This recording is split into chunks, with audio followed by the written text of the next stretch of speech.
Cambiamos de síntoma objetivo y tenemos la hematemesis, que es la expulsión de sangre por la boca, con características de un vómito, precedida de náusea, y es el verdadero vómito de sangre.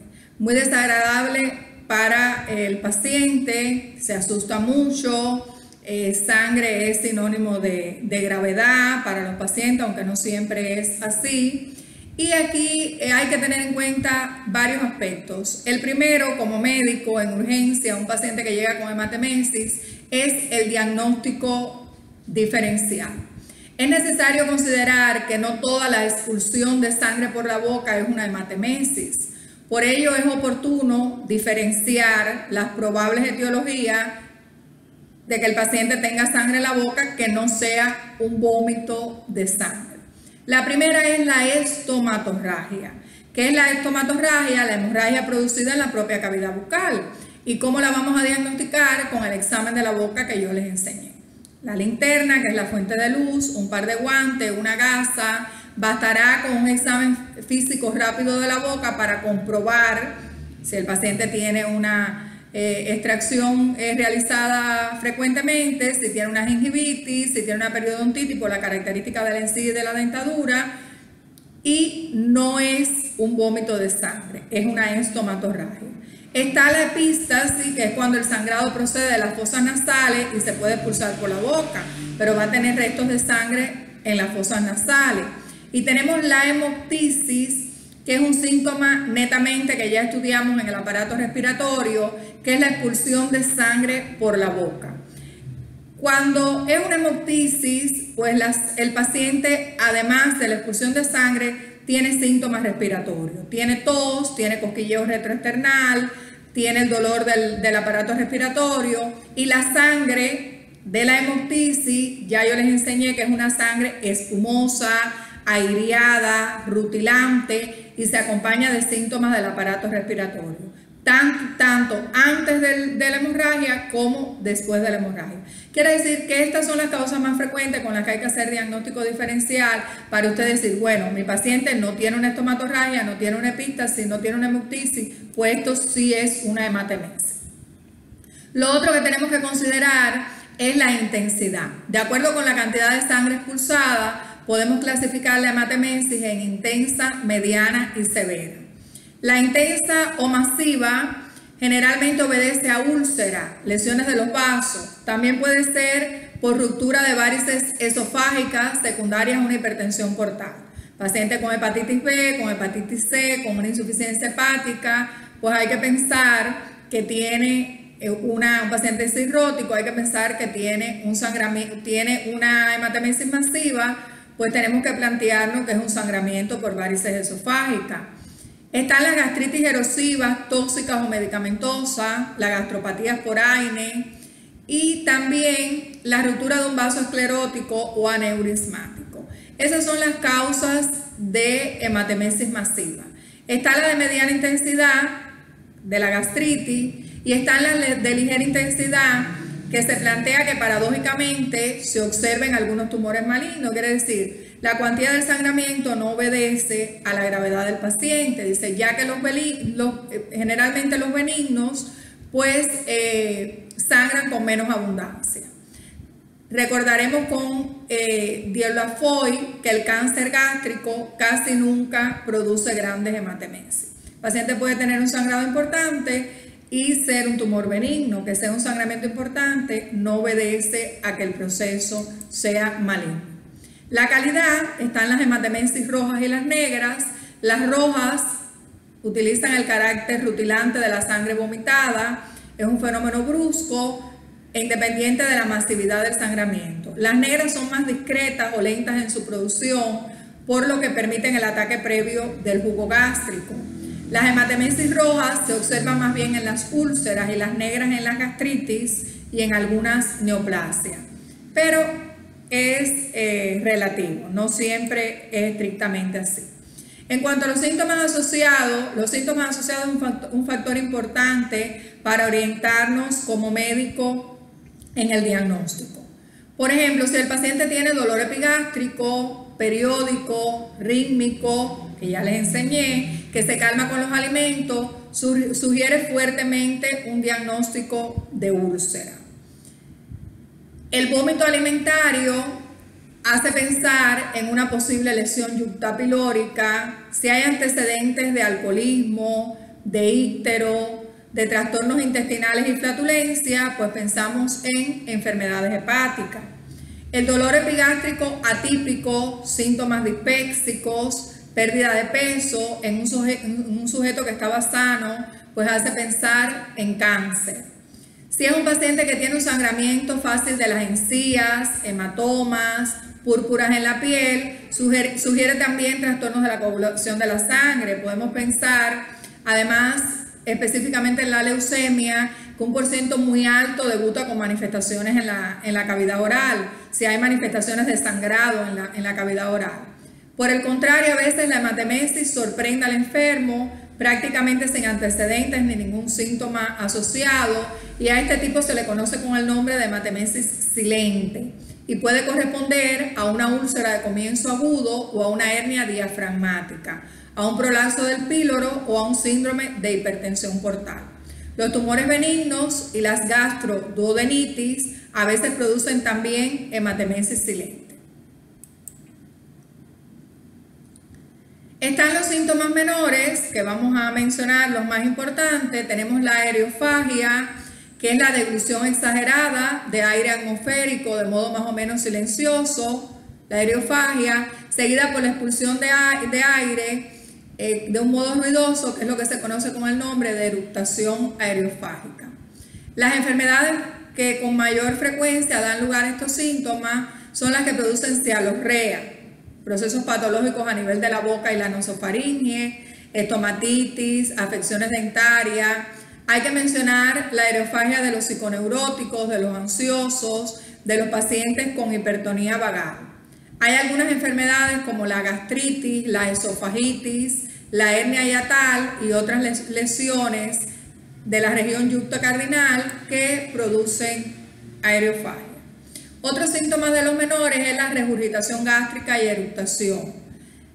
La regurgitación gástrica ya la habíamos mencionado anteriormente, es la expulsión del estómago hacia la boca de pequeñas cantidades del contenido gástrico. Es un síntoma postprandial precoz, quiere decir inmediatamente que el paciente se alimenta, y está muy asociado a la aerofagia y a la eructación aerofágica. Se identifica porque el enfermo refiere que le sube la comida o jugo gástrico a la boca, no es acompañada de náuseas, diferenciándose en ella del vómito, es una pequeña cantidad, lo que regresa a la cavidad oral. Y en el semidiagnóstico tenemos que darle importancia y pensar en la hernia diafragmática, en las esofagitis bajas, en las gastritis altas, úlceras gástricas, duodenal, con hipersecreción y retención gástrica. Se ve también en hipotonía, en atonía funcional u orgánica, con obstrucción del píloro o sin ella. Entonces, algo que parece sencillo, como la regurgitación gástrica, pues nos puede estar orientando en diagnósticos importantes. Está la eructación, que se define como la expulsión de gases ajenos del aire atmosférico, con características similares a la eructación aerofágica. Va unida al distinto olor y sabor de dichos eructos, que los enfermos llaman eructos de olor rancio o fétido.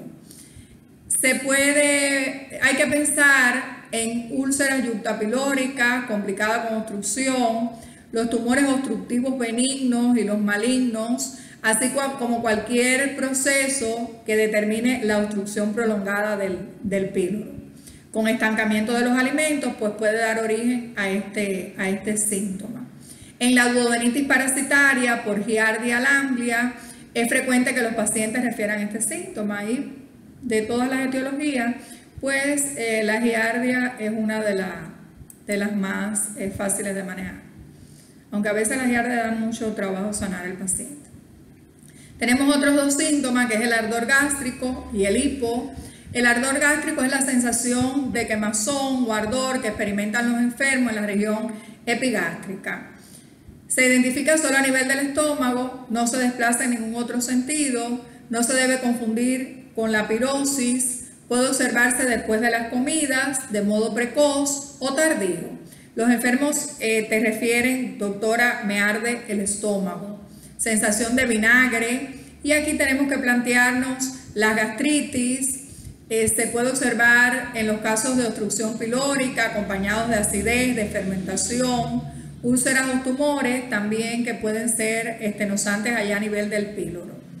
El hipo es una sensación molesta, a veces insoportable, debido a las contracciones clónicas del diafragma de mayor o menor intensidad. Se le conoce como término sinónimo en los pacientes singulto, y su identificación es muy fácil para el enfermo y para el médico. Es un movimiento, se va a observar el movimiento brusco del hemiabdomen superior. El semidiagnóstico se puede observar, algo que parece tan simple, en las hepatopatías, en la esplenopatía, en las hernias diafragmáticas, en lesiones del esófago, úlcera, gastritis, en pacientes con una peritonitis, y está también el hipopsíquico, de ahí los mitos de las curas y todas las maniobras a realizar. Terminando con este segmento, que es bastante extenso, incluso hay algunos síntomas que no están incluidos, solamente incluir los más importantes, nos quedaría el segmento enterocolorectal. El segmento enterocolorectal tiene un síntoma que a la vez es un síntoma objetivo, es un signo, que es la enterorragia, que es la expulsión de sangre fresca por el ano. En la enterorragia, la sangre derramada a lo largo del intestino por cualquier causa es expulsada al exterior de forma brusca, de modo rápido, sin sufrir modificaciones previas.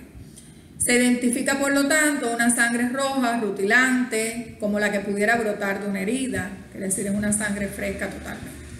En el semidiagnóstico, cuando tenemos un paciente con enterorragia, pues hay que pensar en tumores malignos, en tumores benignos como los pólipos, en hemorroides, en fisuras anales, procesos disentéricos, está la disentería mebiana, la bacteriana, la colitis ulcerativa idiopática, y hay que plantearse una causa, porque hay mucha tuberculosis en el país, que es la tuberculosis intestinal. En el caso de los niños, la invaginación intestinal.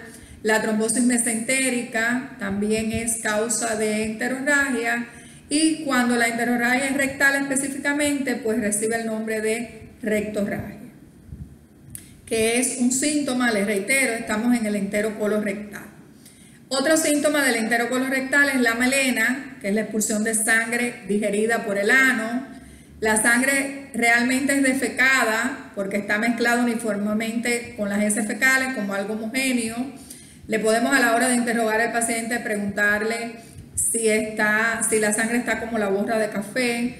Y esto es importantísimo porque desde que el paciente te dice que sí, que está defecando como borra de café, pues ya sabemos que nuestro paciente tiene algo tan grave como un sangramiento digestivo. En el semidiagnóstico puede ser ocasionado por úlcera, por cirrosis con varices esofágicas, con trombosis portal, por yeyunitis, por ileitis, por tumores del intestino delgado y del colon derecho, y por cualquier enfermedad que pueda producir sangrado. Entonces la melena, ya saben, la sangre está mezclada con las heces, por eso es que se observa la sangre allí oscura como la borra del café. Está la constipación, que es un síntoma que es el retardo de la evacuación normal y periódica de las heces fecales, y también como se describe como la disminución en la cantidad con alteración de la calidad o sin ella. Se identifica cuando el enfermo le dice al médico que corrige diariamente, como lo solía hacer, que no corrige ya diariamente, que lo hace cada 2, cada 3 días, cada 4 días, pero una cantidad que le parece escasa, y a su vez puede describirla como pelotas secas. Aquí tenemos varias causas, están las quirúrgicas, están las oclusiones intestinales, que si tiene vómitos y tiene este otro síntoma, pues hay que planteársela, el dolor abdominal, el vólvulo del sigmoide, las invaginaciones intestinales, los tumores malignos y benignos, el adenocarcinoma del colon, y los pólipos. De orden nervioso, pues está la meningitis, los tumores, la mielitis y los trastornos medulares como causa de constipación. También tenemos en el segmento enterocolorectal la diarrea, que es el aumento en el número y cantidad de la deposición periódica normal, es la evacuación demasiado rápida de las heces excesivamente fluida o la expulsión de productos anormales de la mucosa intestinal. La diarrea es un síntoma objetivo porque lo podemos corroborar. Es un síndrome diarreico. Hay que interrogar muy bien al paciente quiere decir el número de las deposiciones, los síntomas acompañantes, la calidad, quiere decir la presencia de la diarrea de sangre, de mucus, de pus, de algún cuerpo que no es frecuente, de mucosidad, para sospechar el diagnóstico. Y además está lo que es la diarrea aguda, que es una diarrea que dura 7 días, está la persistente, ya de 14 a 21 días, y están las diarreas crónicas, que es el paciente que tiene más de 21 días con diarrea, que hay que pensar en enfermedades crónicas. Entonces, para plantearnos el semidiagnóstico, la de las causas de diarrea aguda están las infecciones bacterianas, virales, la disentería mebiana, la fiebre tifoidea, están las parasitarias, la enteritis por salmonela, por colibacilos, por cólera, por fiebre tifoidea, la giardia, el tricocéfalo. Están también, tenemos también como causa de diarrea ya más persistente la micosis intestinal y la tuberculosis intestinal, las intoxicaciones por bismuto, por mercurio, el consumo de algunos laxantes que le gusta mucho sobre todo a los ancianos puede producir diarrea, las intoxicaciones alimentarias por estafilococo, por pescado, por algún alimento contaminado, y están las enfermedades crónicas como la enfermedad de Crohn, la enfermedad celíaca, la colitis ulcerativa idiopática. Los tumores son causas frecuentes pero de diarreas crónicas, les especifiqué que es la diarrea que persiste más de 21 días, la diverticulosis y los poliposis, el hipertiroidismo da diarrea, el carcinoma medular del tiroide da diarrea, el colon irritable, las shock emotivo, pero es más la aguda, la diarrea de la pancreatitis, del cáncer de páncreas, de la gastritis, de la duodenitis, del escrúo tropical y de la enfermedad celíaca infantil. Hay muchísimas causas de diarrea, entonces lo primero que hay que plantearse, mi paciente tiene una diarrea aguda, tiene una diarrea persistente o tiene una diarrea crónica, que ese paciente, el de la crónica, es un paciente que hay que estudiarlo bien y que amerita la pena referirlo al gastro, porque hay que estudiarle bien el colon para que no se nos vaya a escapar un cáncer de colon. Otro síntoma es la distensión abdominal, que es la sensación de llenura y tensión abdominal que experimentan los enfermos, más o menos difuso, generalmente causada por gases acumulados a nivel del intestino. Se identifican los enfermos porque ellos aflojan el cinturón para aliviarse el pantalón, para aliviarse la molestia. A veces se usa una sinonimia errónea también para describirlo.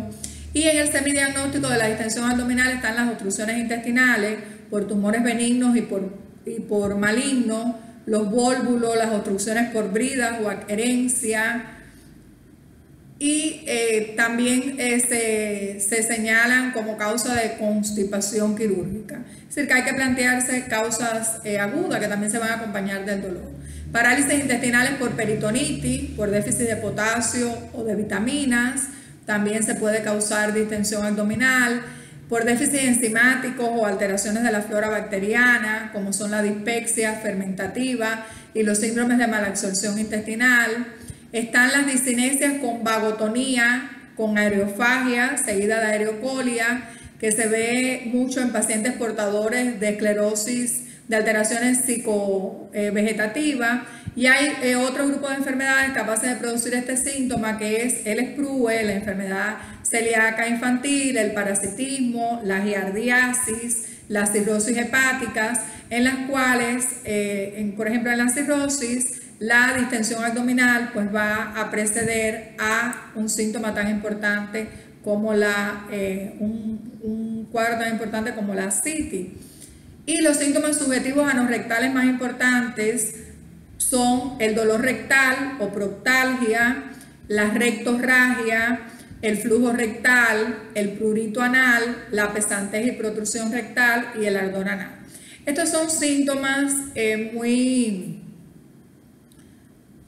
simples. El paciente tiene dolor rectal o proctal y es un paciente que hay que examinarle su recto, que hay que estudiarlo. Tiene un sangramiento, hay que descartar una fisura, una fístula, un tumor, un adenocarcinoma del recto, un trastorno de la coagulación de la sangre, flujo rectal, hay que descartar que no sea de etiología infecciosa, el prurito anal, parasitaria, infecciosa, que no tenga alguna tumoración allí en el recto, protrusión rectal, un buen examen del recto, y el ardor anal, que puede ser por parasitismo, quiere decir de etiología infecciosa, o por alguna otra alteración que tenga allí localizado. Es decir, estos síntomas pequeñitos acompañan a los anteriores y ustedes van a sospechar el diagnóstico. Les traje este mensajito de la Madre Teresa de Calcuta que dice que es muy importante para estos tiempos tan vigente la Madre Teresa de Calcuta siempre. La disciplina es el mejor amigo del hombre porque ella le lleva a realizar los anhelos más profundos de su corazón. Necesitamos mucha disciplina en estos momentos y se lo digo en todos los videos que les he dedicado a mis estudiantes. Mucha disciplina para estudiar, mucha disciplina para vencer el cuatrimestre y reiniciar el otro, mucho orden en los horarios porque estamos en la casa y mucha disciplina para quedarse en casa. Es más complicado de lo que nadie puede imaginar estar en casa, pero Dios nos ha puesto esta prueba y nosotros vamos a ser capaces con disciplina de vencerla.